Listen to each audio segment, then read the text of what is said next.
3, à partir du verset 5. Ils veulent ignorer en effet que des cieux existaient autrefois par la parole de Dieu, de même qu'une terre tirée de l'eau est formée au moyen de l'eau, et que par ces choses les mondes d'alors périt, submergés par l'eau. Tandis que par la même parole, les cieux et la terre d'à présent sont gardés et réservés pour le feu, pour le jour du jugement et de la ruine des hommes impies. Mais il y a une chose bien aimée que vous ne devez pas ignorer, c'est que devant le Seigneur, un jour est comme 1000 ans, et 1000 ans sont comme un jour. Père Céleste, bénis et sanctifie et vivifie ces paroles pour nous, comme la nourriture de notre être intérieur, pour que cela nous donne la force dans le voyage.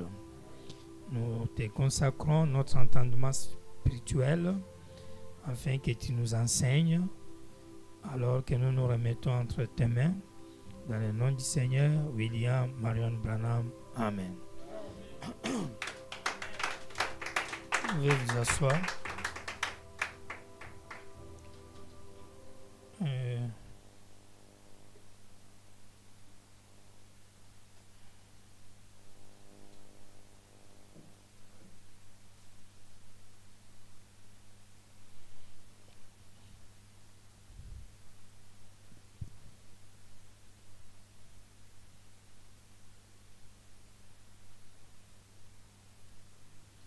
Nous allons continuer avec notre thème, chapitre 8 sur le millénium, 4e partie.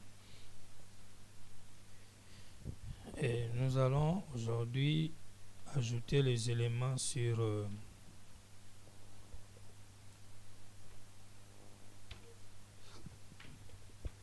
la durée.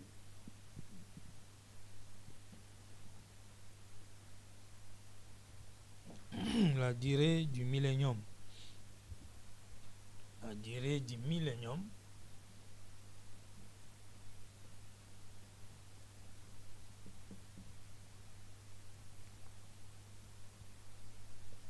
Et puis nous avons dit que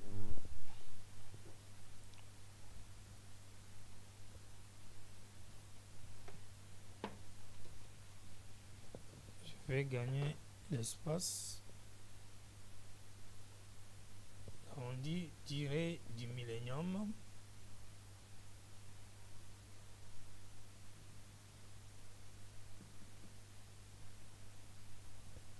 Et nous avons dit que cette durée égale à 1000 ans. Le millénium, sa durée égale à 1000 ans. Puis nous avons dit que le 1000 ans égale à un jour. C'est comme une équation. Et puis un jour égale à sabbat.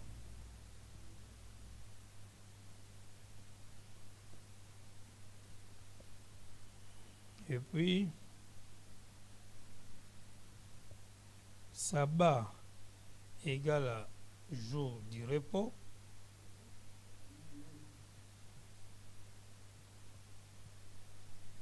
Puis jour du repos égale à 7e jour.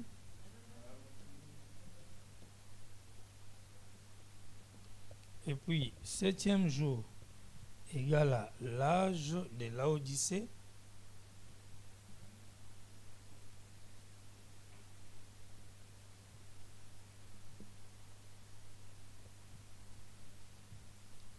Et puis l'âge de Laodicée égale à l'âge d'or.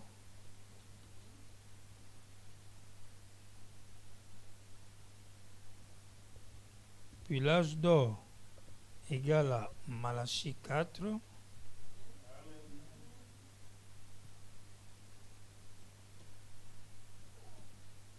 Et Malachie 4 égale à jour du Seigneur.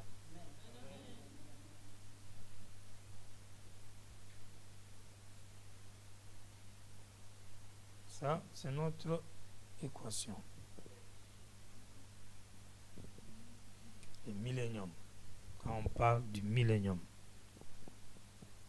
Un croyant, une croyante doit savoir ce que veut dire le millénium.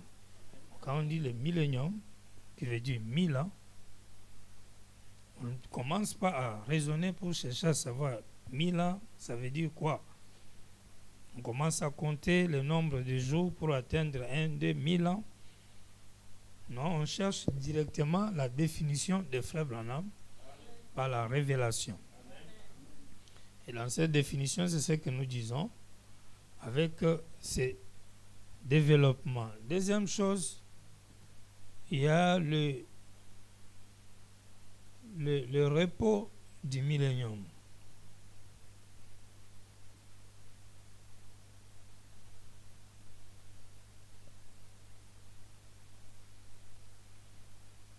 Nous voulons encore répéter sur ça. Le repos du millénium. Et même le mercredi, nous allons voir les règnes. Si on connaît ce qu'est le repos, on doit aussi savoir ce qu'est le règne du millénium.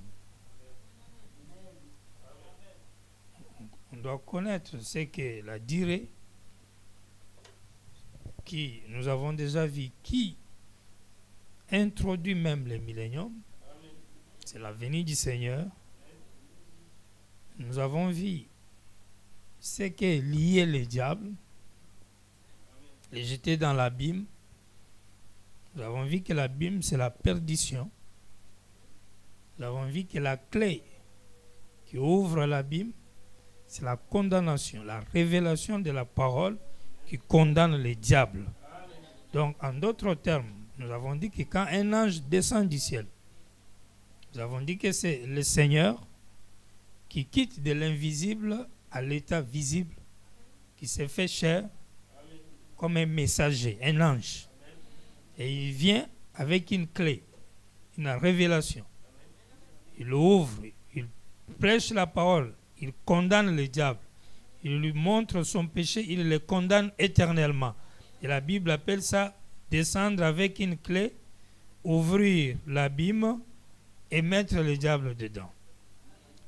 Nous avons vu que la chaîne, ce n'est pas une chaîne comme corde, mais c'est une chaîne de circonstances. C'est la chaîne de la parole de Dieu. Dieu les lie. Et il a été donné à Frère Branham le pouvoir de lier les diables, tout comme de les délier. Alors nous nous sommes posé la question, c'est qu'est-ce qu'est la durée du millénium? Est-ce 10 ans, 100 ans, 40 ans? C'est là qu'on a posé la question à Frère Branham. La question-réponse numéro 3 que nous réalisons. La question numéro 340, paragraphe 149. Est-ce que le millénium a quelque chose à voir avec le 1000 ans? Cela ne pourrait-il pas être une génération? Non. Ce n'est pas une génération. Dans la Bible, une génération équivaut à 40 ans. Mais la Bible dit, et ils vécurent et régnèrent avec Christ pendant 1000 ans. Ce sera donc 1000 ans sur la terre. Car 1000 ans sur la terre représentent un jour aux yeux de Dieu. En symbole. En symbole. Et c'est justement ça que Pierre a parlé. Frères, sachez-le bien, que les gens pensent que la promesse de la venue du Seigneur a duré et que le Seigneur n'accomplit pas sa promesse pour venir. Mais je vous dis que le Seigneur va promptement venir. Le Seigneur va accomplir sa promesse. Puis il dit, car ils ignorent que pour Dieu, un jour égale à 1000 ans. 1000 ans égale à un jour. Donc, il ne fallait pas que les gens raisonnent sur le temps comme quoi la promesse du Seigneur a tardé pour s'accomplir, mais qu'ils comprennent qu'un jour vaut 1000 ans pour Dieu, ou bien 1000 ans vaut un jour pour Dieu. Non, on peut ramener cela aujourd'hui pour dire encore aux gens, ne vous posez pas de questions sur combien est la durée du millénium, combien du temps feriez-vous là-bas. Ça ne serait pas une génération, ça ne serait pas 1 an ou 2 ans, mais souvenez-vous qu'un jour égale à 1000 ans et que 1000 ans égale à un jour devant le Seigneur. C'est de là qu'est venue cette déclaration de Saint Pierre. Il dit, c'est la manière de Dieu de compter le temps, dit Frère Branham. Combien comprennent cela maintenant? Ainsi, c'est ces jours du sabbat. Le millénium, c'est ces jours de sabbat où l'Église n'aura plus à lutter contre le péché. Et Satan est lieu pour un peu de temps, pour 1000 ans. Parce que ces sujets sont tous en enfer. L'Église qui se trouve sur la terre est rachetée. Et elle est juste dans la présence de Christ. Ainsi, il n'aura rien sur quoi agir. Ainsi, ce n'est pas une chaîne pour les troncs d'arbres. Comme je disais, une chaîne ordinaire, c'est une chaîne de circonstances. Il n'a rien qu'il puisse faire. Il est impuissant et sans espoir. Il attend simplement la résurrection de ces sujets. Alors ils sont séparés comme les brebis avec le bouc. Ça, c'est le jugement. Séparés comme les brebis avec le bouc. Matthieu 25. Ça arrive après le millénium. Matthieu 25. Est-ce qu'on est ensemble? Parce que Matthieu 25, c'est le jugement quand Dieu sépare les brebis avec le bouc. Après le millénium. Matthieu 25. Donc si le millénium n'a pas encore eu lieu, Matthieu 25 n'est même pas encore accompli. Les jours des sabbats. Shabbat. Les jours du repos. Sabbat, c'est le mot juif. Le jour du repos signifie le repos. Sabbat veut dire le repos. Le jour où Dieu vient donner le repos aux croyants. Après qu'ils se sont battus 6000 ans contre le péché. Et Dieu vient leur donner le repos. Le jour qu'il vient donner le repos, là, on appelle ça millénium. Et on appelle ça 1000 ans qui équivaut à un jour. Et un jour qui veut dire sabbat, un jour du repos, et c'est le 7e jour. C'est le 7e jour. Ce qui veut dire que ça ne peut pas être le jour de Paul, pas même le jour de Jésus, parce que le jour de Jésus, on est à 4000 ans, depuis le jardin d'Éden ou Noé. Depuis Noé jusqu'à Jésus, on est à 4000 ans. Ce qui fait 4 jours. Mais le repos doit être donné le 7e jour. Donc, au temps de Jésus, il faut que l'Église continue à lutter contre le péché. La venue de Jésus n'a pas arrêté le péché. Mais la venue de Jésus a payé le prix pour le péché des croyants. Afin que Dieu les ramène à lui. Amen. Et ces rachetés prendront leur repos, obtiendront leur récompense le jour du millénium, le 7e jour.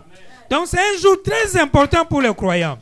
Parce que si les croyants ne voient pas le millénium, ils ne peuvent pas recevoir le repos. Et s'ils ne reçoivent pas le repos, il n'est pas sauvé. Est-ce qu'on est ensemble? Hébreux chapitre 4, 1er septembre 57 soir, paragraphe 85. Maintenant, écoutez maintenant, craignons donc, tandis que la promesse d'entrer dans son sabbat, repos, subsiste encore. Maintenant, beaucoup de gens observent des jours. Par exemple, observer le samedi comme jour de sabbat. D'autres font du dimanche une idole, un jour d'adoration. Et par la grâce de Dieu, et par la parole de Dieu, que Dieu m'aide ce soir à vous prouver qu'ils sont tous des, absolument tous des dans l'erreur. Conformément à la parole. Et après tout, c'est selon la parole que nous devons marcher. et non d'après ce que les adventistes disent, ni d'après ce que les protestants ou les catholiques disent. C'est d'après ce que la Bible dit. Bon, suivez attentivement maintenant. Car il a parlé quelque part ainsi au sujet du 7e jour. Nous allons maintenant présenter quelque chose comme ceci et appeler cela le repos de Dieu. Le 7e jour. Le repos de Dieu. Maintenant, écoutez. Il y a le passage de l'Écriture. Dieu se reposa de tout son œuvre le 7e jour. Dieu a eu un sabbat. Et ce 7e jour a duré 1000 ans. Un type du millénium. Car il a parlé ainsi du 7e jour. Et Dieu se reposa de toutes ses œuvres. Le pronom personnel, toutes ses œuvres.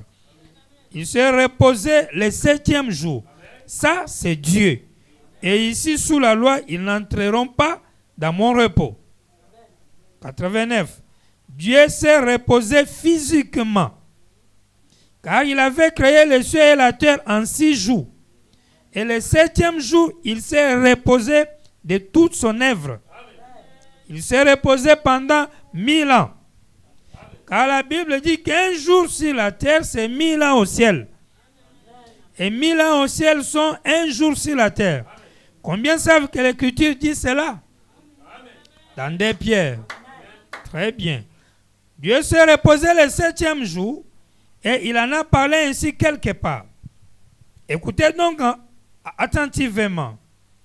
Car il a parlé quelque part ainsi du 7e jour. Et Dieu se reposa de toutes ses œuvres. Ils n'entreront pas dans mon repos. Il donna aux Juifs sur leur chemin vers la terre promise, ou plutôt de l'Égypte à la terre promise, les sabbats du 7e jour. Sabbat, 7e jour. Ce n'est pas le samedi. Ce n'est pas le dimanche. Frère Branham dit, Dieu ne nous a jamais donné une observance ni du samedi, ni du dimanche, comme le jour du repos. Est-ce qu'on est ensemble? Mais le jour du repos, c'est le jour où Dieu, après avoir créé, il s'est reposé de son travail. Il s'est reposé de ses œuvres. Et cela était un type que l'Église devait travailler pendant 6 jours, soit 6000 ans. Et le 7e millénaire, elle va se reposer de son travail. Et le repos de l'Église, là, sera le millénium. Si quelqu'un n'est pas encore dans le millénium, il n'est pas encore dans le repos. Il continue à travailler. Le sabbat, le 7e jour, le millénium. Et ça, c'est très important. Le sabbat, le 7e jour, le jour du repos. Et le 7e jour, c'est 40e jour. C'est quel jour? C'est justement le jour de la Odyssée. C'est dans l'âge de la Odyssée que vous avez le 7e jour. Est-ce qu'on est ensemble? Ce qui répond encore à notre question sur la période de l'arrivée du millénium. C'est dans le 7e âge de l'Église. 7e jour veut dire 7e âge de l'Église. Et 7e jour veut dire aussi 7e messager. Parce que le jour représente une personne. Est-ce qu'on est ensemble? Le jour représente une personne. Ils ont exposé de cet âge de l'Église. 45. Il dit, tout d'abord, nous voyons des gens qui disent, la vision de Patmos. Nous voyons les gens qui disent que le jour du Seigneur, c'est le jour du sabbat. Qui pour eux est le samedi. Et puis il y en a d'autres qui disent que le jour du Seigneur, c'est le dimanche. Le premier jour de la semaine. Mais comment cela pourrait-il être l'un ou l'autre de ces jours? Ou même les deux ensemble? Puisque Jean a été ravi dans l'esprit à recevoir ces visions pendant une période de 2 ans. En réalité, Jean a été saisi dans l'esprit et transporté jusqu'au jour du Seigneur qui doit encore venir. La Bible parle du jour du Seigneur qui doit arriver dans l'avenir. Et là, Jean voit les choses qui vont arriver dans ces jours à venir.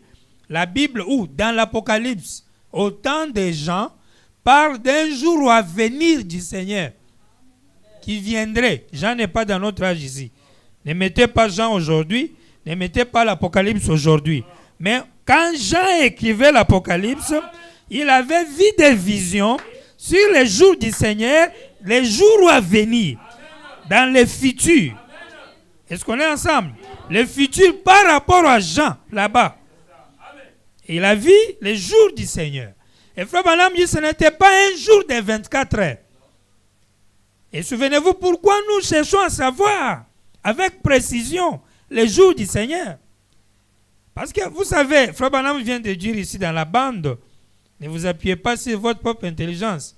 Il dit, une seule mauvaise compréhension de la parole, ou une mauvaise interprétation, ou même un simple refus d'une parole, il dit, ça rompt toute la chaîne. Est-ce qu'on est ensemble? Ça fait couper la chaîne. Donc quelqu'un ne peut pas se contenter de croire qu'il est sauvé, ou qu'il espère être sauvé, quand il est à mesure de facilement mal comprendre, ou de facilement ne pas saisir, ou mal interpréter, ou même refuser. Puis espérer être sauvé, non. Au moins si on n'a pas l'envie vraiment d'être sauvé. Donc voilà pourquoi nous cherchons la précision des Écritures. Comment peut-on nous définir la durée du millénium? Parce qu'il y a littéralement les gens qui comptent 1000 ans. 1, 2, 3 jusqu'à 1000 ans. Et aujourd'hui, nous sommes dans un grand débat. Les autres, le millénium n'est pas encore arrivé. Les autres, le millénium est déjà arrivé. C'est déjà passé. Les autres, on est dedans. Et il faut des précisions sur ces choses-là. Est-ce qu'on est ensemble? Alors nous cherchons d'abord à savoir qu'est-ce qu'est le jour du millénium. On nous dit que c'est le jour du Seigneur. Qu'est-ce qu'est le jour du Seigneur? C'est pourquoi on a développé l'équation ici. 1000 ans veut dire un jour. Un jour veut dire le sabbat, le jour du repos, le 7e jour, qui veut dire l'âge de la Odyssée, le 7e âge, qui veut dire le jour du Seigneur. Et si vous arrivez dans le jour du Seigneur, le 7e âge, l'âge de la Odyssée, là vous tombez dans Malachie 4. Vous tombez dans l'avènement du jour du Seigneur, ce jour grand et redoutable. Est-ce qu'on est ensemble? Amen. Donc ça va encore aller rejoindre William Branham. Ça ne peut pas le fuir. Est-ce qu'on est ensemble, mes frères? Ça va encore le rejoindre. Quand nous nous sommes posé la question, qui est l'ange qui descend avec la clé? Nous avons compris que l'ange là révèle qui est l'antichrist. Parce que la capacité de l'ange de lier le diable, qui est l'antichrist, c'est de les dévoiler, les révéler et les condamner éternellement. Et on voit Frère Branham qui dit, Dieu m'a donné le pouvoir de lier le diable et de le délier. Tiens, bon. Il évolue, il dit, dans la révélation du premier sceau, la révélation de l'antichrist a été faite. En d'autres termes, c'est lui qui a révélé qui est l'antichrist. Alors que c'est cette révélation de l'antichrist qui est le fait de lier le diable. Est-ce qu'on est ensemble? Alors on s'est dit, mais qui est alors l'ange qui est descendu? Qui est le messager? Nous avons dit, alors ça doit être lui, qui lie le diable. Et on s'est dit, mais c'est la venue du Seigneur qui amène le millénium. Et on s'est posé la question, ah bon, le Seigneur est venu quand? En 1909, à sa naissance, selon ce que la femme l'a dit. Les étoiles se sont croisées à ta naissance pour annoncer la seconde venue du Seigneur. Mais est-ce que c'est à ce moment-là que le millénium est venu? On a dit non. De la naissance, en 1933, ce sont les années de préparation. Fait l'œuvre d'un évangéliste. À ce moment-là, il n'y a pas encore la chose. Parce que le millénium doit aussi marcher avec les Juifs dans leur patrie. Et cette génération-là ne passera pas que toutes ces choses n'arrivent. Il doit attendre le retour des Juifs. Amen. Est-ce que ça marche? Et le millénium doit arriver après l'enlèvement. Et l'enlèvement, doit avoir lieu un certain matin. L'épouse, l'église, doit être enlevée de la terre. Elle doit aller dans le ciel. Elle doit rencontrer l'ange du Seigneur dans la nuée. Et les photos seront prises. Et ça sera une pyramide qui descend du ciel. Et là, c'est pour descendre dans le millénium. Est-ce qu'on est ensemble, mes frères? Et la durée de 30 minutes au ciel, c'est ça les 3 ans et demi de souper de noces. Que les gens sont encore en train d'attendre dans le futur. Alors que c'est arrivé dans ces années-là. Donc l'année 63 était une grande année. Des grands événements. C'est pourquoi la nuée, c'est une grande chose qui est arrivée. Là, dans le ciel d'Arizona. Amen. Ah, ça m'enroule, ça. Très bien. On continue à lire. Il dit, le sabbat, comme nous le dit le Nouveau Testament, n'est pas l'observance d'un certain jour. Nous n'allons nulle part. L'ordre d'observer le sabbat, le samedi. Et nous n'avons pas non plus l'ordre d'observer le premier jour de la semaine, le dimanche. Voici la vérité sur le sabbat, qui veut dire le repos. Hébreux 4:8. Car si Josué leur avait donné le repos, ou le jour du repos, Dieu ne parlerait pas après cela d'un autre jour. Il y a donc un repos de sabbat réservé au peuple de Dieu. Amen. Car celui qui entre dans le repos de Dieu se repose de ses œuvres. Amen. Comme Dieu se reposait des siennes. Amen. Avez-vous entendu cette phrase claire à la fin du verset? Dieu se reposait de ses œuvres. Dieu a donné à Israël le 7e jour comme sabbat pour eux, en mémoire de sa propre œuvre, par laquelle il a créé le monde et tout ce qui s'y trouve. Et il a ensuite cessé de créer. Il s'est reposé de ses œuvres. Il s'est reposé. Cela allait bien de donner un repos du sabbat à un peuple qui s'est trouvé tout entier au même endroit, au même moment, pour qu'ils observent un certain jour. Aujourd'hui, la moitié du monde est dans la clarté, alors que l'autre moitié est dans l'obscurité. Par conséquent, cela ne fonctionnerait pas du tout. Mais ceci n'est qu'un argument tiré de la nature. Voyons ce que la Bible nous enseigne sur ce repos du sabbat.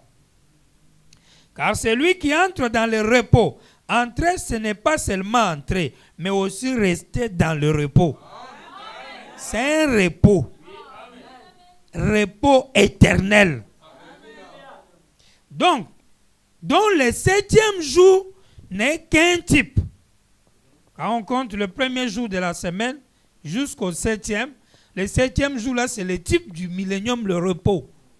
Le jour où l'homme se repose de son grand travail qu'il a accompli. Donc le 7e jour n'est qu'un type. 7, c'est l'achèvement. 8, c'est de nouveau le premier jour. La résurrection de Jésus a eu lieu le premier jour de la semaine. Ce qui nous donne la vie éternelle et un repos de sabbat éternel. Nous voyons ainsi pourquoi Dieu ne pourrait pas nous donner un certain jour de la semaine comme repos de sabbat. Nous sommes entrés et nous restons dans notre repos. Ce que Israël ne pouvait pas faire, puisqu'il n'avait qu'une ombre de la vraie réalité que nous avons. Pourquoi retourner à une ombre alors que nous avons maintenant la réalité? Israël observait un jour de 24 heures pour commémorer ce que Dieu avait fait dans le jardin d'Éden. Le premier jour, Dieu travaille. Deuxième, il travaille. Et vous savez, le travail qu'il faisait, c'est qu'il cherchait. Il ne cherchait pas des maisons. Il ne cherchait pas l'argent. Dieu cherchait un corps dans lequel habiter. Il commence par la méduse, c'est très loin de lui. Il évolue dans l'évolution de la création, pas l'évolution de l'homme. En commençant par un animal pour aboutir à un homme, non. Ça, c'est ce que la science dit elle-même. Mais Dieu a créé dans l'évolution. C'est-à-dire, il vient aujourd'hui, il crée la méduse, il dit, toi et moi, Il n'y a même pas de rapport. Toi, tu as autre chose. On dirait une fleur. Il vient demain, il crée un poisson, il se regarde, il dit, ah, tu as les yeux, tu as les nez, tu as tout, mais ta forme là, avec moi, ça ne marche pas. C'est comme ça qu'il évolue. C'est ça l'évolution. Il évolue jusqu'à arriver le 6e jour. Il crée l'homme qui lui ressemble, et à l'intérieur et à l'extérieur. Et c'est comme si Dieu dit, oh, maintenant je suis content. Il s'est réjoui. Et dans sa joie, il dit, maintenant je dois me reposer. J'ai fini mon travail. Le millénium veut dire, Dieu a terminé le travail. Il a trouvé ce qu'il cherchait. Et il vient dans ce qu'il a cherché, il habite dedans. Il entre dedans. Il se repose. Et il vient dans l'Ancien Testament dire à Israël, vous commémorez, observez ce que j'avais fait dans les jardins d'Éden là. Vous allez travailler du 1er jour jusqu'au 7e qui est samedi. Parce que le dimanche est le 1er jour de la semaine et c'est le samedi qui est le dernier jour de la semaine. Et ce samedi-là, reposez-vous. Frère Branham dit, cette observation du samedi était bien pour Israël parce qu'ils étaient un seul peuple vivant à un seul endroit avec le même fuseau horaire. Il dit que mais nous aujourd'hui, les autres sont nuit, les autres sont encore dans la journée. Comment Dieu pourrait-il nous donner encore un jour de 24 heures à observer? Nous n'en avons pas besoin. Ni samedi, ni dimanche. Est-ce qu'on est ensemble? On peut connaître la signification d'un jour. Comme aujourd'hui, nous savons que dans la semaine, le mercredi, c'est un bon jour. C'est un chiffre 4. Parce que le mercredi, c'est le 4e jour de la semaine. Et nous savons que le mercredi, c'est un jour qui a été confirmé comme le jour où il y a eu des preuves de la résurrection à la tombe de Frère Branham après son enterrement le lundi. Et quand on voit ça, on dit, ça c'est un bon jour pour l'adoration. Et c'est un jour dans la soirée qui nous fait la joie d'aller adorer Dieu. Et on peut se rappeler des événements du mercredi. On peut se rappeler des événements du vendredi saint. On peut aussi se rappeler les événements du dimanche qui constituent le retour au commencement. Pas le retour au christianisme, non. Pas le retour à Israël ou au Jérusalem, non. Parce que Frère Branham dit qu'il y avait une différence entre les chrétiens qui observaient le dimanche et les juifs qui observaient le samedi. Après la résurrection de Jésus, les chrétiens croyants de Jésus, ils ont dit, nous on ne va plus aller au temple le Shabbat. Nous, on va adorer le dimanche notre Seigneur Jésus ressuscité. Les Juifs qui ne croient pas en Jésus, ni à la résurrection, ils sont restés attachés à samedi comme le jour du repos, le jour du sabbat.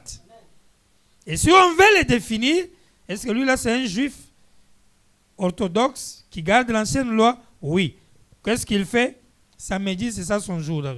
Et lui là, c'est un chrétien. Lui fait quoi?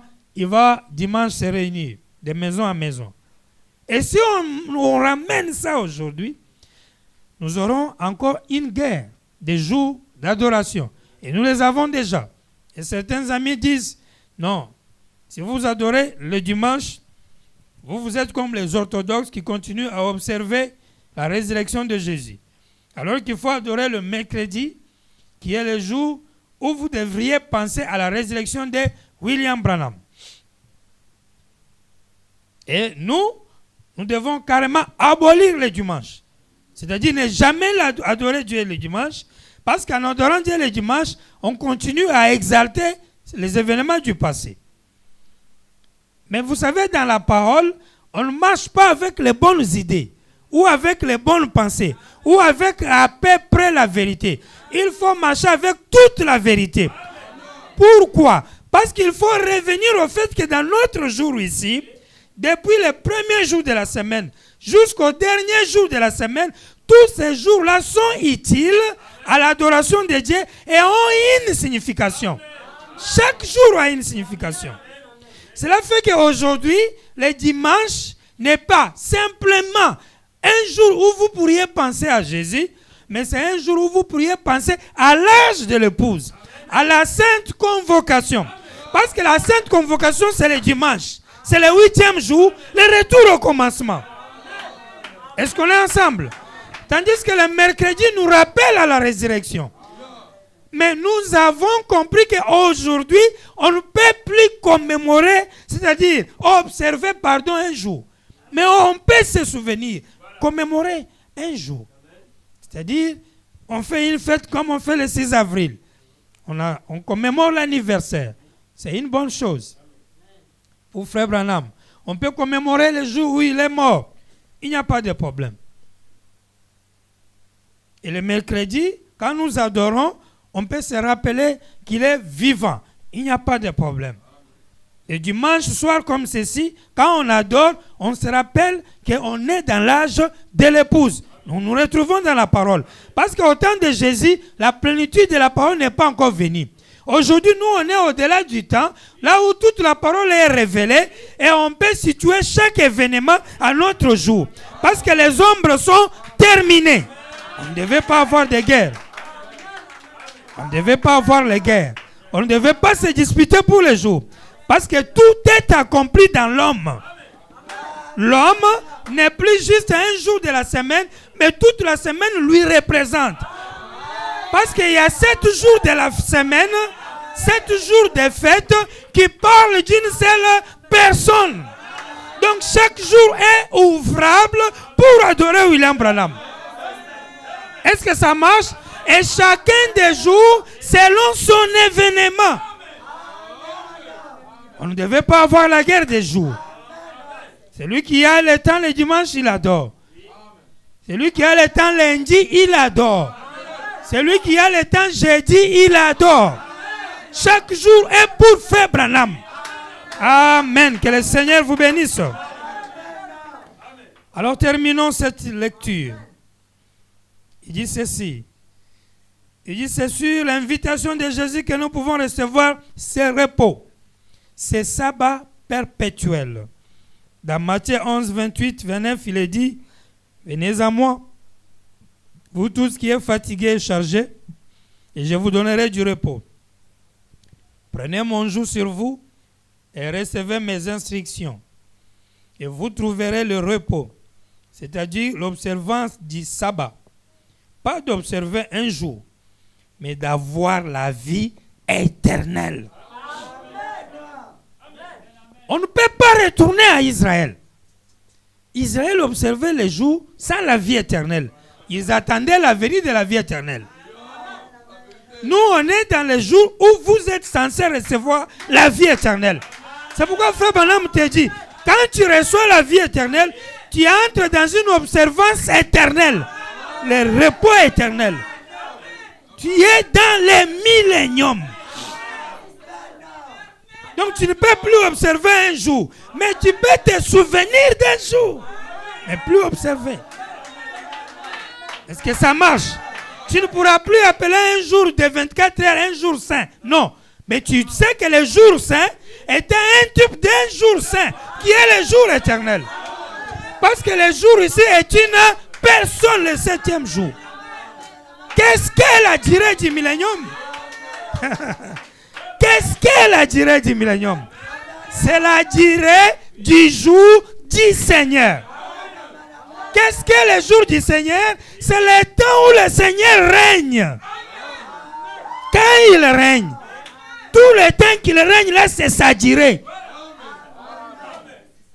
Depuis le jour qu'il entre dans son règne. Et souvenez-vous, c'est ici qu'il est entré dans son règne. C'est pourquoi il est couronné. Ou bien, quand est-ce qu'un chef coutumier entre dans le règne? Quand est-ce qu'un roi entre dans le règne? C'est quand on le couronne. Est-ce que ça marche? Mais voilà le couronnement. C'est en 1963. On l'a couronné. Roi des rois, Seigneur des seigneurs. Il est entré dans son règne. Ça, c'est le début du millénium. Ça, la New Way. Est-ce que ça marche? C'est pourquoi on appelle la New Way le retour de Christ avec des myriades. Il dit quand il descend comme ça, il descend dans les milléniums. C'est ce qui est photographié. Est-ce que ça marche? Amen. C'est la vérité, mes frères. Applaudissons pour Frère Branham. Qu'il soit jamais loué. Oh, merci Seigneur. Et quand il vient comme ça, c'est pourquoi vous avez vu, quand il est descendu comme ça, en même temps, il lit les diables. Comment il a lié les diables? Il vient du haut de la chair, premier saut. Il commence à prêcher. Là, il lit les diables. Deuxième saut. Et en les révélant, il les condamne et dit, toi, tu es foutu. Ça, il l'a mis KO. Perdition éternelle. Est-ce qu'on est ensemble? Il a déclassé. Et là, maintenant, il a un peuple dans lequel il doit entrer pour régner. Un peuple qui doit accepter son règne. Et ce peuple qui accepterait son règne, il va leur donner le repos. C'est pourquoi quand ce jour est arrivé, Frère Branham m'a prêché le lever du soleil. En d'autres termes, il a prêché Shalom. Ça c'est Shalom. Shalom. Que ma paix soit avec vous. Amen. Oh, merci Seigneur. Shabbat, c'est la vie éternelle. Qu'est-ce que Dieu vient donner dans les milléniums comme repos? C'était donner la vie éternelle. Pourquoi? Parce que tu as lutté 6000 ans. Tu luttais quoi? Tu cherchais la vie éternelle? Tu cherchais quoi? Notre Père qui est au ciel, que ton royaume vienne. C'est ça la prière que Jésus a dit. Que ta volonté soit faite au ciel comme sur la terre. Il n'a pas dit aller demander les véhicules et les maisons, non. Que ton royaume vienne. Depuis Adam, l'homme recherchait la vie éternelle. Parce que c'est ça qu'il avait perdu. Et cette vie éternelle, on va la lui donner dans les milléniums. Et Dieu appelle ça un symbole repos. Si tu n'es pas dans les milléniums, tu n'as pas la vie éternelle. Oh, j'ai la vie éternelle, j'entends les milléniums. Tu es malade. Malade spirituel. Merci Seigneur. Que Dieu soit loué à jamais. Lisons Apocalypse chapitre 4, 134. Maintenant, si nous voulons aller au chapitre 17 de Matthieu, c'est le suivant. Lorsqu'il prie, si nous voulons, il dit, quelques jours après cela, Jésus, il a pris avec lui Pierre, Jacques et Jean à l'écart sur la montagne pour qu'ils soient des témoins. Pierre, Jacques et Jean. Ils virent donc le royaume de Dieu venir en puissance. Ils vinrent la venue du royaume de Dieu en détail. Amen. Ils ont été conduits à voir la venue du royaume de Dieu de façon détaillée. Virgule, l'introduction du millénium. Ils en virent l'avant-première. Matthieu 17. C'était Jésus annonçant la venue du millénium. Matthieu 17. Avez-vous Matthieu? Vous connaissez Matthieu 17? La transfiguration de Jésus. Il est allé sur la montagne et son visage fut transfiguré. Et il y a eu Moïse et Élie à ses côtés. Ce qu'il avait fait, Frère Branham dit, c'était l'avant-goût. Il leur montrait la venue du millénium. Est-ce que Matthieu 17 est déjà accompli? Matthieu 17 est-il accompli aujourd'hui? Une nuée sur une montagne avec les témoins comme Genet Normand, Saltman et Frère Branham sur une montagne. Roy Robertson lui a posé la question. Frère Branham, qu'en est-il d'une nuée au sommet d'une montagne? Il a dit dans Matthieu 17, Jésus était à la montagne et une nuée les couvrit. Et Roy dit à Frère Branham, je t'ai vu, toi, sur la montagne, et il y avait une nuée qui te couvrait. Amen. Où est la nuée? La voilà. Ça, c'est l'avènement. Dites amen à ça. L'avènement du millénium. Il faut me donner la photo là.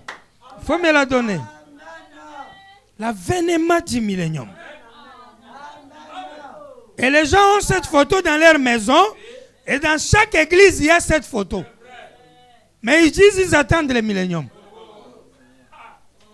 Ils attendent la venue du Seigneur. Est-ce que ça marche, mes frères? Ça, c'est l'avènement du millénium. La venue du Seigneur. Je garde ça ici. Ou bien on met ça ici. Donc si on ne croit pas dans les Écritures, il faut même croire. Les caméras. Est-ce qu'on est ensemble? 146. Et étant donné qu'ils ont dit cela, ils choisirent justement Jean. Et il l'enleva. Jésus enleva. Et lui montra toute la scène avant même qu'il ne mourût. Ce qui est arrivé en Matthieu 17, Jean a vu ça aussi. Jésus a enlevé Jean en esprit pour lui montrer l'avènement, l'avenir des événements. Il dit, il choisit justement Jean et l'enleva. Et lui montra toute la scène avant même qu'il ne mourût. Juste comme s'il vécut toute la scène. Il lui montra ce qui arriverait. Frère Pat, n'est-ce pas merveilleux? Amen. Frère Arnaud, n'est-ce pas merveilleux? Ah, la parole doit vous émerveiller. Parce que là, vous retournez dans l'éternité. Il dit, oh, vous voyez, il l'enleva carrément. Eh bien, c'est ici le verset 2 du chapitre 4. Le prouve. Il lui montra les choses qui étaient, qui sont et qui viendront. Il lui montra l'âge de l'Église, la venue des Juifs, le déversement des plaies, l'enlèvement, le retour, le millénium, la demeure éternelle de ceux qu'il a sauvés. C'est comme s'il vécut tout le temps que cela s'est déroulé. Il vit tout cela arriver, voyez-vous. Il l'a simplement enlevé et lui a montré les films qu'il tourne, lui permettant de voir toute la chose en avant-première. Oh là là! Enlevé, il a accompli sa promesse dans Apocalypse chapitre 4, avant sa mort. Il fut ravi en esprit et vit les choses comme s'il les avait vécues. Il vit tout cela en avant-première. Donc, il vit la vision, exactement ce qui arriverait. Et ce qui est effectivement arrivé sur la terre, depuis ce temps jusqu'à la venue de Jésus, cela lui fut montré dans une vision. Amen. Jean fut ravi en esprit dans les jours du Seigneur. Amen. Où il a tout vu. Amen. Jésus prend les disciples. Un jour, il dit, quelques-uns de ceux qui sont ici ne mourront point, qu'ils n'aient vu venir le Fils de l'homme dans sa puissance. Amen. Ou dans sa gloire. Ou dans son règne. En d'autres termes, qu'il n'ait vu le Fils de l'homme revenir dans le millénium. Et il y a eu, la Bible dit, 6 jours après. C'est-à-dire 6 000 ans après. Soit depuis Noé, jusque dans l'âge de la Odyssée. 6 000 ans après, Jésus prend Jacques et Jean et Pierre. Il les amène sur une haute montagne. Il reste là, il se met là, une nuée descend, il change le visage. Frère Branham dit, il prit le visage qu'il aura à sa seconde venue. Son visage changea. Pierre regarde, dit, c'est Jésus ça? Comment il a les yeux comme ça avec la tête, ça change. Changement du visage, transfiguration. Le figure a changé. Sur une montagne. Pierre dit, je vais construire une tente pour Jésus, une pour moi-même, une pour Moïse, 3 tentes pour Élie, Moïse et Jésus. Une voix sort dans la nuée, il dit, celui-ci est mon fils, écoutez-les. Frère Branham dit, et Pierre, et Moïse et Élie, ils ont disparu. Jésus est resté seul. Ça a été l'adoption. À partir de ce jour-là, le nom de Jésus a été adopté. Pour que ce nom soit utilisé à la place du nom de Dieu. Mais il fallait attendre que Jésus meure pour que cela entre en vigueur. C'est pourquoi il leur a dit, quand ils ont quitté la montagne, ne dites à personne, ne parle à personne de cette vision jusqu'à ce que le Fils de l'homme ressuscite des morts. Et quand le Fils de l'homme est ressuscité des morts, Pierre a dit, Dieu a fait Seigneur le Christ, c'est Jésus que vous avez crucifié. Adorez-le, faites-vous baptiser en son nom. Est-ce qu'on est ensemble?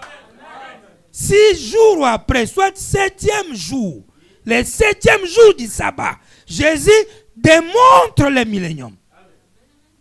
Matthieu 17 et Apocalypse 4, Jean ravi dans l'esprit au jour du Seigneur. En d'autres termes, au jour du millénium. Jean fut ravi au jour du millénium. Jésus montra à ses disciples la préfiguration du millénium dans Matthieu 17. Dans son règne. Est-ce qu'on est ensemble, mes frères? Apocalypse chapitre 4, 187 paragraphe. Il dit que t'importe s'il voit ma venue. Et il les laissa vivre pour voir cela. Après que les autres étaient morts et partis, Jean vécut pour voir la venue du Seigneur, en avant-première, en puissance. Toute la scène, à partir de son temps, jusqu'à la fin des jugements et le commencement du millénium, Jean vit chaque détail, la fin du millénium, le début de l'âge, les règnes. Il tient donc sa parole, n'est-ce pas? Amen. Jean a tout vu. Jean a tout vu.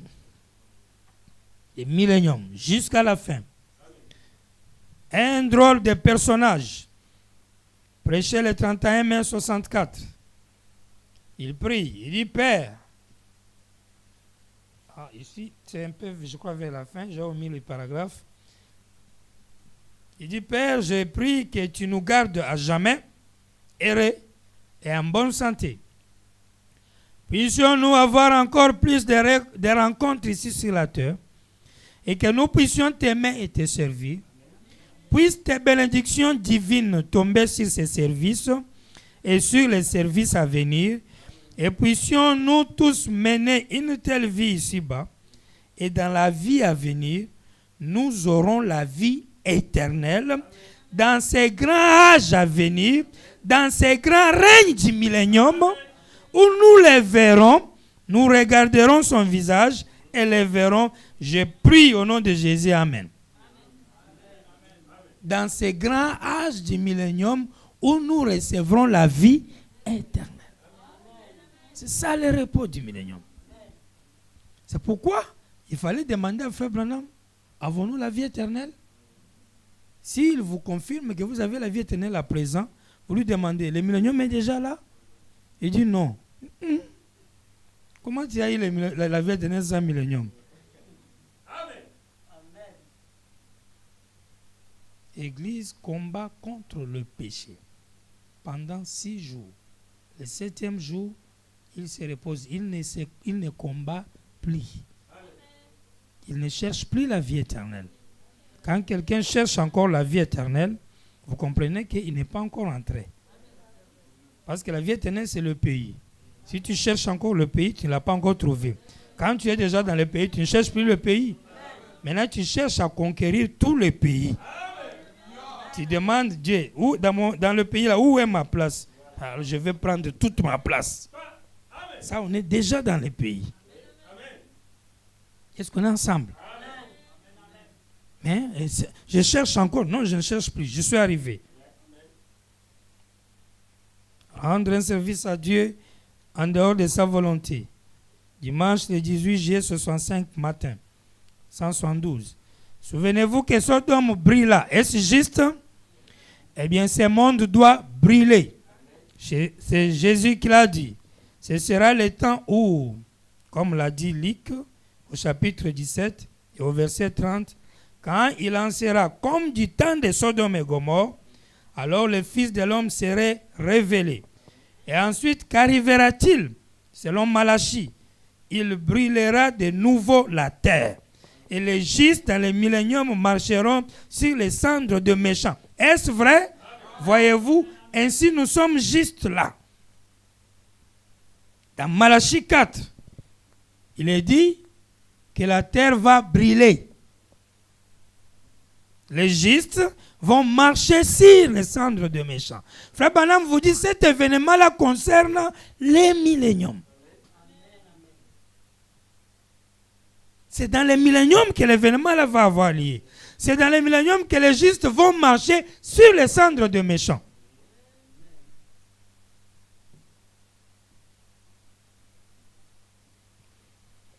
La communion, paragraphe 33, du 11 juin 60.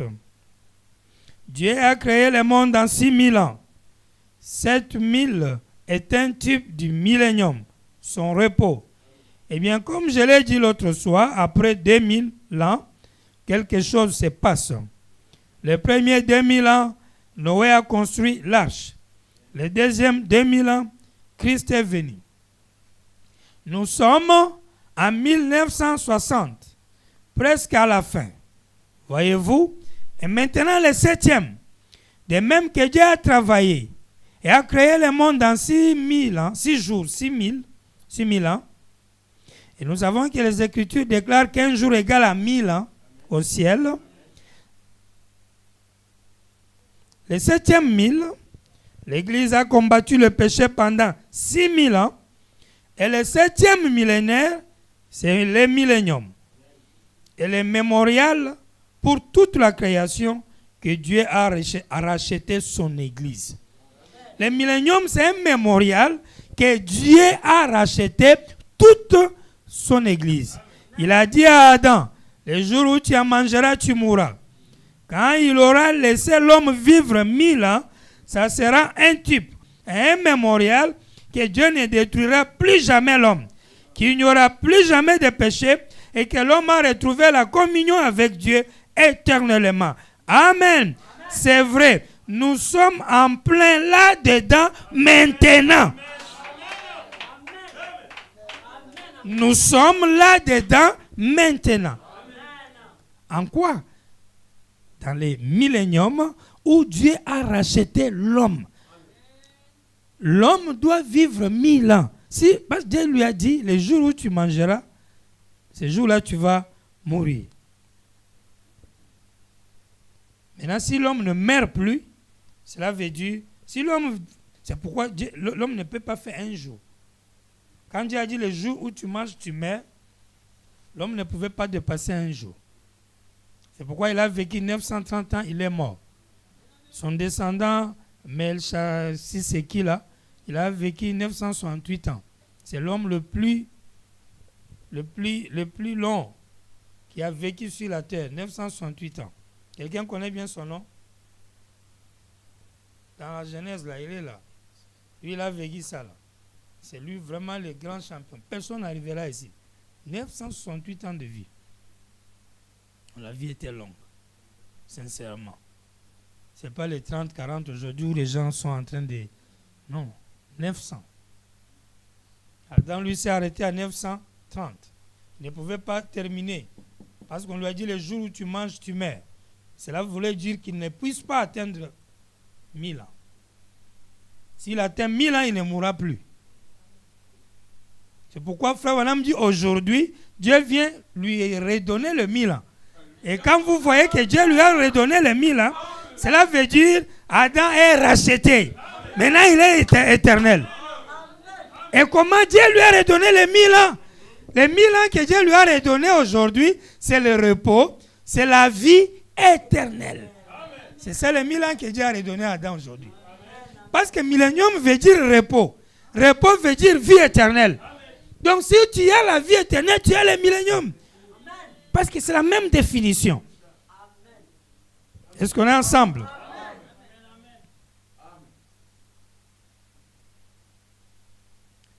Question-réponse numéro 1.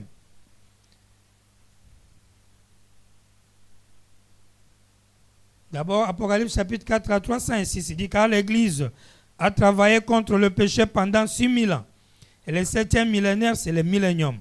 Tout comme Dieu a mis 6000 ans à bâtir le monde et s'est reposé de toutes ses œuvres le 7e millénaire. L'Église aussi travaille contre le péché depuis 6000 ans et le 7e millénaire, elle se reposera. L'Église va combattre les doutes. L'Église va combattre l'incrédulité. L'Église va combattre la séparation éternelle avec Dieu. Ce qui a eu lieu quand Adam a péché et Ève, ils se sont éloignés de Dieu. Ils ont perdu les livres de vie, le droit à la vie. Cela est rentré chez Dieu. Adam a perdu la divinité. Et il commence à lutter pour récupérer la divinité, pour récupérer les livres de vie. Et il a lutté pendant 6000 ans. Le 7e millénaire, on lui restitue les livres de vie. Et Jésus est venu mourir pour payer les prix là. Pour que dans le 7e millénaire, qu'Adam retrouve les livres de vie. Est-ce qu'on est ensemble? Jésus n'est que l'argent que Dieu a payé pour le péché d'Adam, pour qu'Adam retourne au livre de vie. Et quand Adam retourne au livre de vie, on peut dire Adam a vaincu le péché. On peut dire Adam maintenant se repose de ses œuvres. Quelle œuvre? La guerre pour la vie éternelle. Et chaque vrai croyant aujourd'hui a vaincu les péchés. Il n'est plus un pécheur. Parce qu'il est un croyant. Et tout ce que Frère Branham dit, il croit. Amen. Il ne lutte plus pour être sauvé. Il est déjà sauvé. Amen. Mais il lutte pour conserver son salut. Conserver la joie de son salut. Est-ce que ça marche? C'est pourquoi il dit à Dieu, pardonne-moi. Parce qu'il tombe, il trébuche dans la chair. Mais son âme est scellée dans la gloire. Et quand il trébuche dans la chair, il perd la joie du salut. Et il dit à Dieu, ramène-moi la joie du salut. Mais le salut est là. Il ne peut pas le perdre. Est-ce qu'on est ensemble, mes frères? Parce que le combat est déjà terminé. Il n'est pas un pécheur. Tu vas lui incriminer quel péché? Parce que le péché, c'est le rejet de Dieu. Mais lui, il a reçu Dieu. Il a vu Dieu. Il l'adore. Dieu est entré dans son âme. Fini le travail. Le travail est terminé. Il est déjà dans la ville. Est-ce que ça marche? Maintenant, il est dans la ville. Il commence à ordonner juste son corps d'obéir la ville. De comprendre la ville. Est-ce que ça marche? Il veut que le reste du corps obéisse à la ville, c'est tout. Mais lui là, c'est un millet, il est têtu. Votre corps, c'est la semence du serpent. Vous voyez, il est têtu. Il est voué à la mort, voué à l'échec. Dieu les punit en les tuant, il doit mourir. Pour reprendre le bon cycle de la vie. Comme tu es déjà souillé, tu dois d'abord mourir. Pour ressusciter, transformer. Est-ce qu'on est ensemble? C'est ce qui a rendu tout être humain menteur et pécheur à cause de son corps. Semence du serpent. Et on ne pourra jamais justifier les bons et les mauvais par le corps. Non. On va justifier par l'âme. Et l'âme, son test, c'est la parole. Quelle est la réaction vis-à-vis de Branham? Est-ce que ça marche? Quand le test est positif, on peut comprendre qu'il a déjà vaincu les péchés. Il a vaincu l'incrédulité. Il est dans le pays. Amen. Et il est mon frère, il est ma sœur. Je ne le jugerai pas par la chair. Parce que la chair, c'est la semence du serpent. Ça n'a rien à voir. C'est par son âme, par son intelligence, de saisir Dieu. Est-ce que ça marche, mes frères? Et de dire amen à tout ce que Branham a dit. Tout ce que Branham a dit. Cet homme-là dit amen à ça. Oh, merci Seigneur. Est-ce que ça marche, mes frères? Lisons un peu question-réponse numéro 1, paragraphe 190. Le monde, Dieu créa le monde en 6000 ans, et le 7e millénaire, il se reposa. Il a dit que l'homme ne vivrait jamais au-delà d'une année, ou plutôt d'un jour. L'homme ne va pas dépasser un jour. Vous voyez? L'homme ne vivrait jamais au-delà d'une année ou d'un jour. Le jour où tu en mangeras, tu mourras. Adam, ou plutôt Métisséchaël, est l'homme qui a vécu le plus longtemps dans la Bible. Et il a atteint 969 ans. On corrige ça, ce n'est pas 968 ans, mais 969 ans. Il a vraiment duré. Il a vraiment duré. C'est très bien. Maintenant, Frère Branham dit, il ne vécut jamais ces 1000 ans. Vous voyez, ce n'est pas 1000 ans, c'est moins de 1000 ans. Ça manquait à peine 31 ans pour faire 1000 ans. Il n'a pas accompli 1000 ans. Il ne vécut jamais ces 1000 ans. Mais l'homme qui vivra dans le millénium, soit 1000 ans, pour montrer que le prix a été payé. Jésus a payé le prix. Pour que l'homme aujourd'hui puisse faire 1000 ans. Parce que 1000 ans veut dire qu'il ne mourra plus. Ce qui veut dire les 1000 ans, 1000 ans c'est une équation. C'est un code. Quand on te dit vis 1000 ans, on veut dire ne meurs plus. Et le fait de te dire ne meurs plus ne signifie pas vivre 1000 ans. Ça signifie te donner la vie éternelle. Tu as le millénium. Est-ce que ça marche, mes frères? Ne meurs plus. Est-ce que vous voyez la révélation? Que son nom soit loué. Amen. Amen. Il dit l'homme vivra éternellement. C'est ça le millénium. Et oh, le millénium c'est quoi? Et le millénium patati, et fausse doctrine. Le millénium veut dire avoir la vie éternelle. Dites amen, mon frère. Quand on te donne la vie éternelle, on t'a donné 1000 ans. Donc tu ne meurs plus. Adam, tu ne peux pas atteindre 1000 ans parce que tu as péché. 960, 30 ans, allez, tu t'arrêtes. Mais aujourd'hui, Dieu ne vient pas dire je veux compter 1, 2, 3. Parce que le jour du Seigneur, c'est une période qui n'a pas affaire à 1000 ans. Il dit 1, 2, 3, non. Je te donne le repos. Si je te donne déjà le repos, tu vas compter les jours pour faire quoi avec? Qu'est-ce que tu vas faire avec les jours? Tu as déjà la vie éternelle. On appelle ça vie éternelle. Vie éternelle n'a rien à foutre avec compter les jours. C'est fini pour toi, tu es racheté. C'est pourquoi on dit tu es dans le repos. Je suis déjà sauvé. Je n'ai pas besoin de jeûner pour être sauvé. Non. Je n'ai pas besoin d'aller dans des montagnes. Gréver de faim là-bas pour Dieu, Dieu sauve-moi. Non. Tous ceux qui t'ont aimé, tous ceux que tu as aimés, Dieu te les a donnés. Et il ajoute, je leur offre la vie éternelle maintenant. Je leur offre. Frère Branham, il regarde sa maîtresse. Et vous allez remarquer que cette vie éternelle, il a offert ça sans condition. Sa maîtresse n'a rien fait. Juste sa maîtresse. Elle est morte, elle est dans la gloire. Elle a fait quoi? Non. Comme c'est ma maîtresse, dans la gloire. Oh, il y a un vieux papa là-bas, un soulard. Mais chaque fois il me salue, il est mort, il est dans la gloire.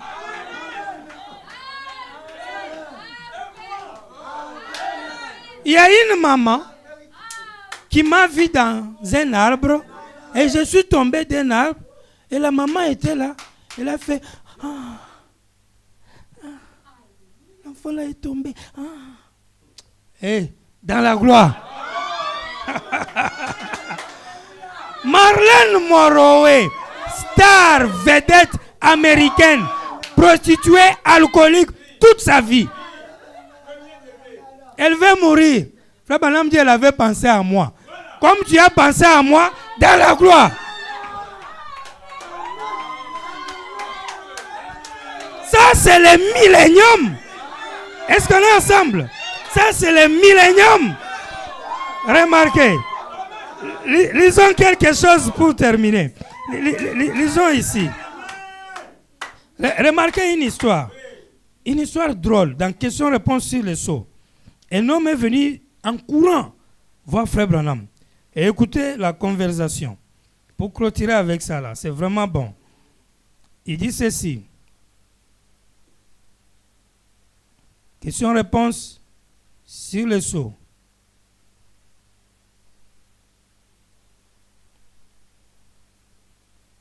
Il dit, un homme, à partir du paragraphe 351, un homme est arrivé ici en trombe l'autre jour. Il était de la Caroline du Nord. Suivez bien. C'était juste avant que nous partions. Et il a dit, gloire à Dieu, pouvez-vous me dire où se trouve un certain grand un tel? Il demande à Frère Branham. Et j'ai dit, non. Oh, si, a-t-il dit. Toi, tu dois me montrer le grand homme que je cherche là. Si, a-t-il dit cet homme? Alors, il a dit, cet homme-là est le président de la mission audio. J'ai dit, la quoi? Il a dit, la mission audio. J'ai dit, je ne comprends pas. Et il a dit, oh, fit-il, cet homme est le président. Branham, montre-moi l'homme que je cherche là, c'est un président. J'ai dit, comment avez-vous dit qu'il s'appelait? Il a dit, il s'appelle Branham.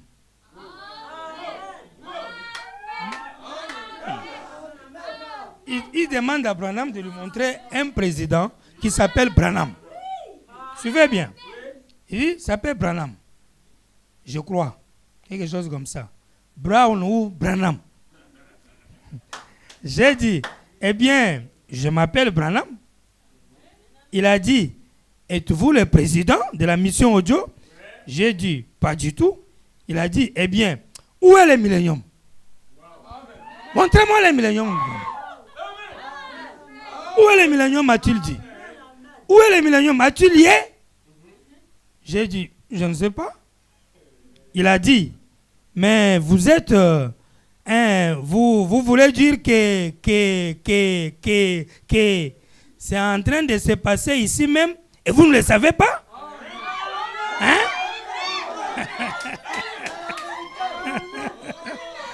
J'ai dit, pas du tout, je ne sais pas. Ah bon, Branham? Les milléniums passent ici, toi tu ne sais pas? Il a dit, eh bien, gloire à Dieu. Il a dit, j'ai des amis qui sont venus me parler. Et a-t-il dit, j'ai quitté mon emploi. Il avait encore ses vêtements de travail. Il a dit, frère, je vais le millénium. Hein, Branham?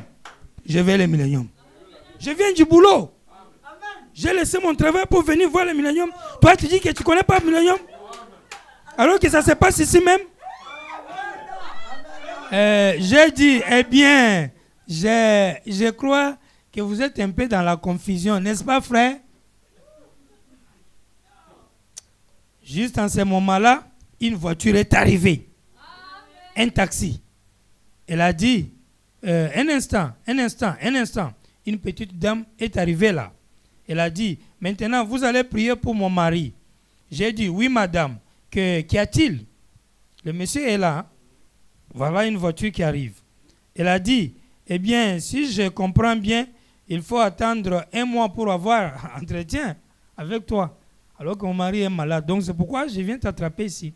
Je dois prier pour mon mari. Une petite dame est arrivée. Elle a dit, elle a dit, eh bien, je comprends 1 mois d'entretien, vous voyez, pour qu'on prie pour vous. J'ai dit, comment? Elle a dit, si. Elle a dit, mais je suis désespéré. Il faut que vous priez pour mon mari. J'ai dit, bien sûr. Où est-il? Amenez-le. Cet homme qui était là, il suivait tout ça. Le chercheur du millénium, il est là. Branham est là. Tu m'as dit que j'ai la confusion, non? Il n'y a pas de problème. Voilà un taxi qui arrive, une dame descend, et Branham, tu dois prier pour mon mari.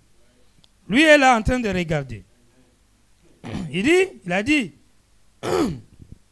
cet homme qui était là, il suivait tout ça. Il a dit, priez-vous aussi pour les malades?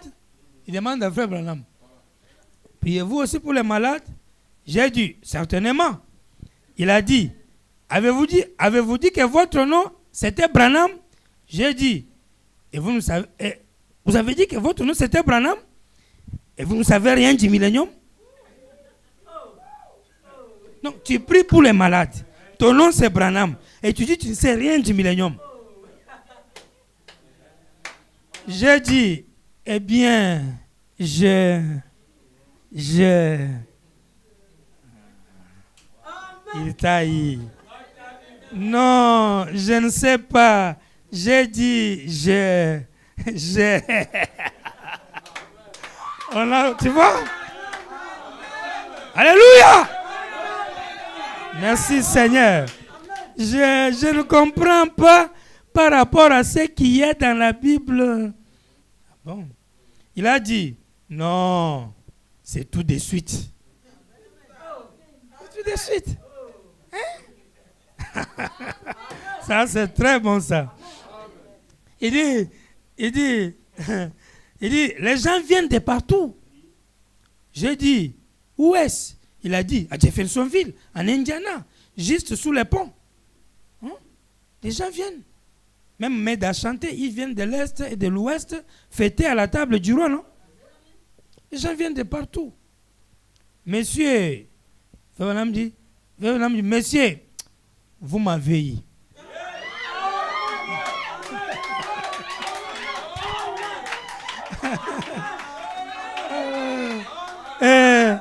Et j'ai dit, est-ce que vous êtes ensemble, mes frères? Il dit, vous m'avez eu. Tu m'as attrapé. Je ne sais pas si les gens lisent et voient les Écritures. Tu m'as attrapé. Maintenant, après il ajoute, il dit, vous m'avez eu. Après il dit, et j'ai dit, je n'en sais rien. J'ai dit, entrons nous asseoir. Peut-être que nous pouvions discuter de cette affaire. C'est ce que nous avons fait. Vous voyez? Il dit,